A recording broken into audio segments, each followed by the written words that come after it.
Good morning. I just finished teaching my 8 a.m. Tuesday class. It was very sweaty. So I'm just gonna clean up my space a little bit, and we're gonna talk about the idea of having a summer body, which is something you will literally never hear me say. I also wanna be clear, this isn't a vlog.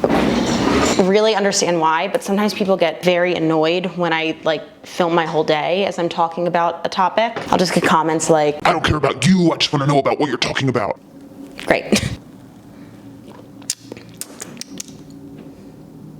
All right, so let's jump into it. So as I'm publishing this, this is April, and this is the time of year where you will see a lot of content around getting a summer body. Summer bodies are made in the winter. Start now to get your summer body. X number of weeks for your summer bod. What the is a summer body? We're gonna dive into that today. Specifically, we're gonna go on my favorite problematic app, and I'm going to show you some different examples of creators using this term and why it is simply not helpful for building a sustainable routine. But first, just so you know where I'm coming from, I wanna give you some of my basic thoughts. So first and foremost, I'm not an idiot, right? I understand what they're saying when they say summer body. Typically in the summer, it's warmer, so we wear less clothes. We wanna make sure that we feel comfortable in less clothes. Okay, I guess that's fine. Finding comfort in what you look like in your clothes. But number one, most of this content is about weight loss, right? It has nothing to do with working on your mindset, buying clothes that fit you, working on your self-confidence, your body image. It's just all weight loss content. And you cannot argue with me on that. No one who is actually trying to get you to work on your mindset is going to even use the term summer body, okay? We have to remember that weight loss does not guarantee happiness.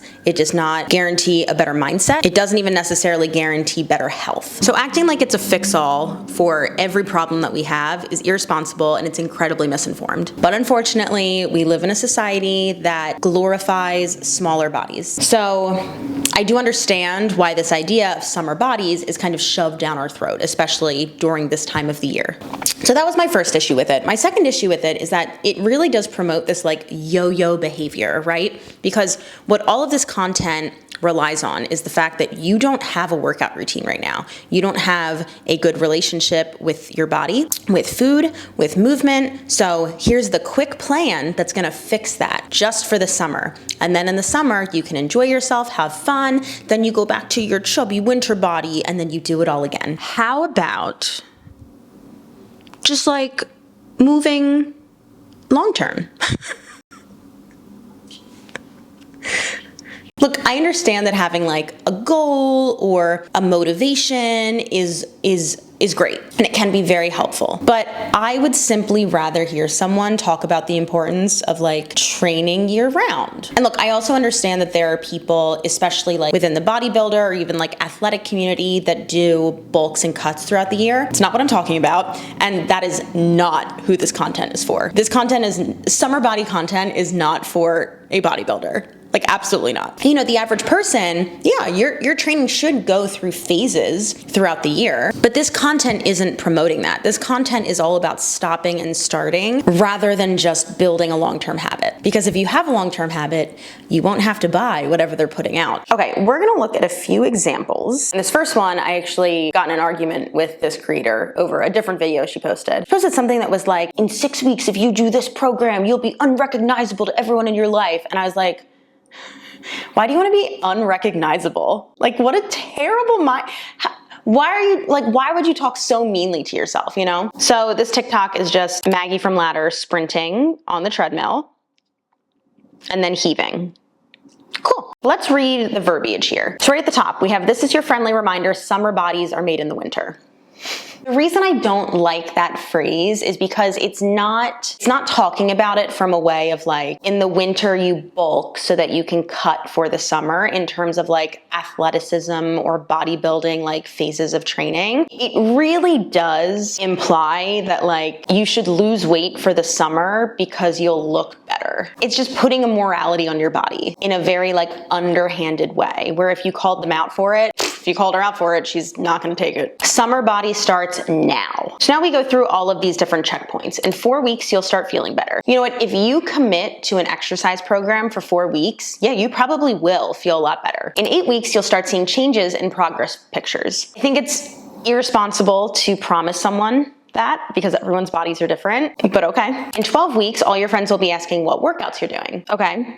Again, implying that like you will absolutely see a physical change on your body. In 16 weeks, you'll be buying your new bathing suit, ready to show off your hard work on Memorial Day weekend. Fire. So what happens in 16 weeks when someone doesn't feel comfortable buying a bathing suit that they had imagined in their mind? You know what I'm saying? Like just putting these arbitrary weeks and dates and promises, I think is very irresponsible and it's not helpful. Okay, let's go to the second one. This is another creator that I think is incredibly problematic. No matter how many ads I get for this person's Pilates/strength workout program and I try to block them, they keep popping up. It's like cockroaches. Okay, so this says, summer starts in 3 months. Imagine what will happen if you go ghost mode. Start hitting the gym with a progressive workout plan, do my Pilates workouts from home, and steady state cardio 2 times per week. Eat a high protein diet, reduce alcohol, and block out all the bullshit. Come join me. The reason why I chose this one is this idea of going ghost mode. Because what does this imply? You know what? You need to give up your whole life, everything you enjoy,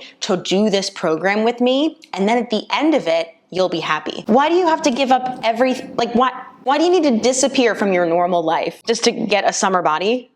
What is this idea of having to overhaul everything is part of the reason why people cannot stick to a long-term habit of moving their body and eating well, which is going to mean something different to everybody.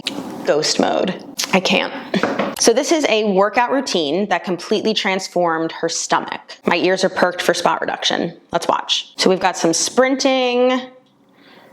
Okay. Now we've got some Stairmasters. We've got cardio and more cardio. And now we have, my God, so much ab work. Oh, my low back is screaming. Okay. Yeah, so like I said, you cannot spot reduce fat. I'm sure if you've been here before, you've heard me talk about that. But what this creator is putting out there is do this workout for a summer body to transform your stomach, right? Did I even say anything about summer body? So the thing here, the caption said summer body. I guess the actual TikTok didn't, but there was something about summer body in there because it came up when I searched it. Anyway, she's implying spot reduction, which means that if you do specific exercises, you can target where you'll lose the fat in your body. Unfortunately, that's not how the body works. If you're doing, let's say you're doing that ab work, it's not that you're melting the fat from that area. You're simply building up the muscle fiber in that area. Strength training or resistance training, it works your muscle fibers, not your fat tissue. So the way that you lose fat is simply by being in a caloric deficit, which means that you are expending more energy than you're taking in. So the reason this transformed her stomach is threefold. Number one, she's doing a ton of cardio.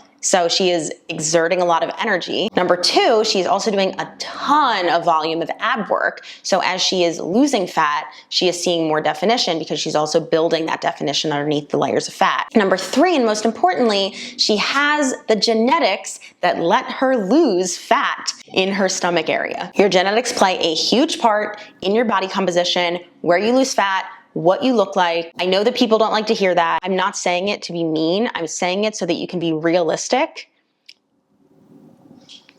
Period. This isn't a magical workout. It's a caloric deficit and genetics. All right. I know that sometimes it might feel like I get really nitpicky about the way that people phrase things, but you have to understand that words matter. And, you know, I really want to do a whole video about this, but there is so much that goes into like the psychology of marketing and verbiage and how we talk about our bodies and exercise and food. If you want a creator who, I believe she's actually doing like her PhD in this, like the psychology of exercise, you have to follow Sohi. I will leave her Instagram linked right up here. But she talks about this a lot and is definitely way more knowledgeable than I am, but I think it's an important topic to be discussed. So if there's another topic that you would like to discuss, make sure you let me know down in the comment box. Hit that subscribe button so you don't miss out on future videos, and I will see you all in the next one.